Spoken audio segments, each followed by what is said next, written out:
Let's go Broncos! The Denver Broncos have just made a signing that nobody expected, one that could change the atmosphere in the locker room, alter the dynamics on the field, and perhaps be the spark this team needs to enter one of the most important phases of the season. I'm not exaggerating when I say this could become one of the most underrated signings of the entire year. You'll want to know everything I've discovered, because there are layers to this story that most people haven't even noticed yet. And believe me, I've investigated quite a bit. But before revealing all the details and how this could affect the Broncos' playoff hopes, be sure to like the video, but only if you're a true Broncos fan with blood in your veins. And if you've been a fan of this team for more than 20 years, leave a comment below saying, "Go Broncos! My heart bleeds orange and blue." Alright, let's go. Lewis is the oldest active player in the NFL at 41 years old, a first-round pick from way back in 2006. He has played an astounding 285 games in his career and brings more than just on-field experience. He's known league-wide for being a tremendous locker room presence. This isn't a flashy signing, it's a strategic one. With Lucas Krull on injured reserve and Nate Atkins also dealing with an injury,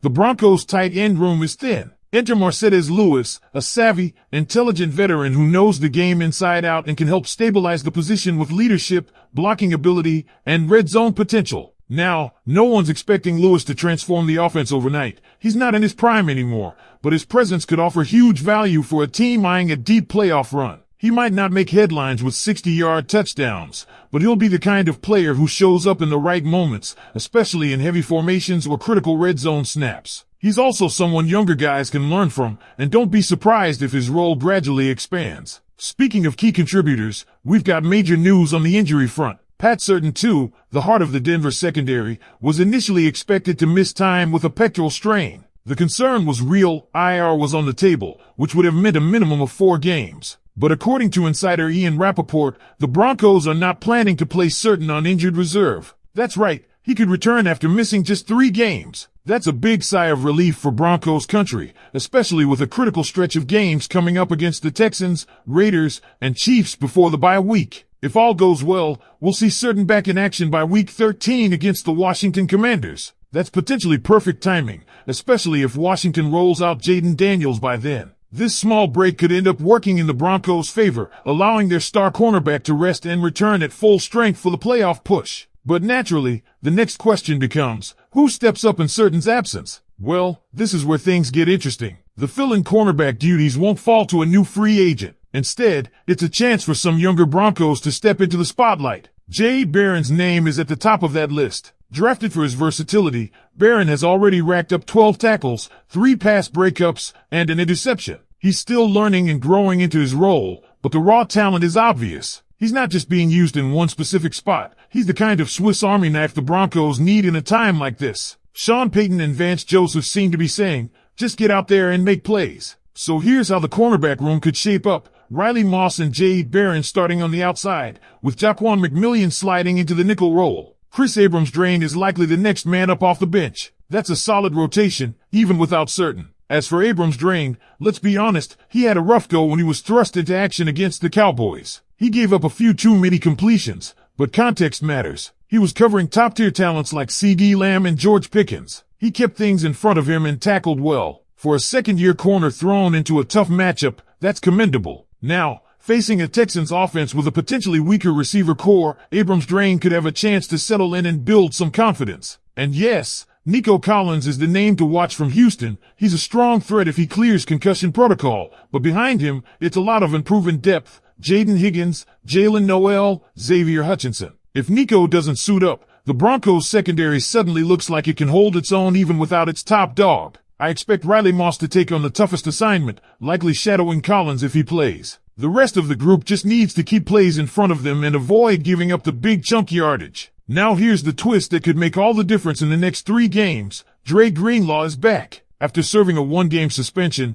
Greenlaw's return is exactly the type of spark this defense needed. His presence brings added strength to the middle of the field, especially with Surtain sidelined. The defense now knows that every player has to elevate their game, and Greenlaw's return could be the emotional jolt this unit needs. And here's where things get really intriguing, because the Denver Broncos aren't just trying to survive without Surtain, they're trying to thrive. This is where championship teams are forged. We're not talking about moral victories anymore. This roster, under Sean Payton, is being built to contend, and that means every piece, every adjustment, every decision matters in these next few weeks. So let's look a little closer at how this defense can hold the line. With Dre Greenlaw back and plugging the middle, it gives Denver a chance to get creative with blitz packages and keep pressure off the corners. That pressure becomes crucial because without Surtain, opposing quarterbacks will test the edges early and often. But with a linebacker like Greenlaw who can close space quickly and read the quarterback's eyes, you can afford to take a few more risks in your secondary. Now combine that with the Texans' offensive line that, frankly, has been shaky. It's no secret C.J. Stroud has been under pressure in recent weeks,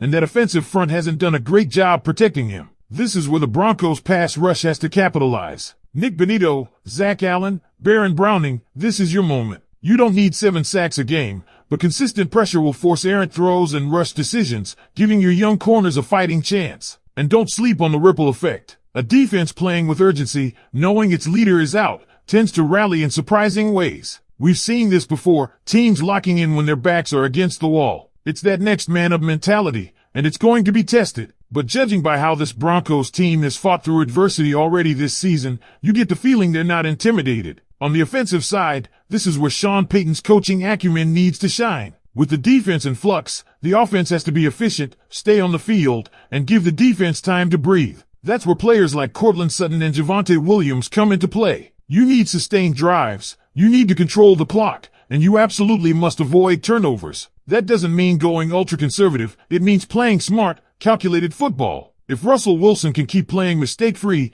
methodical football and the run game continues to grind down defenses, this team can absolutely go 2-1 or even 3-0 over the next 3 weeks. And let's circle back to Marcedes Lewis for a moment, because he could help the offense more than people realize. We know he's not going to be racking up yards, but what he does in the trenches could make a real difference. He's a reliable extra blocker who can protect Wilson, and that allows Payton to mix in more complex looks without sacrificing pass protection. You can run more two-tight end sets, open up play-action options, and give your receivers more space to operate. These are subtle shifts that make big impacts over 4 quarters. Meanwhile, on special teams and depth, don't underestimate how injuries test the entire roster. Guys like Essang Bassey, Delaren Turner-Yell, or even P.J. Locke may find themselves in bigger roles or emergency snaps. This is where coaching, preparation, and culture are tested. And that's the word that keeps popping up with the Broncos right now. Culture. The old Broncos, in past seasons, might have folded after losing a player like Surtain.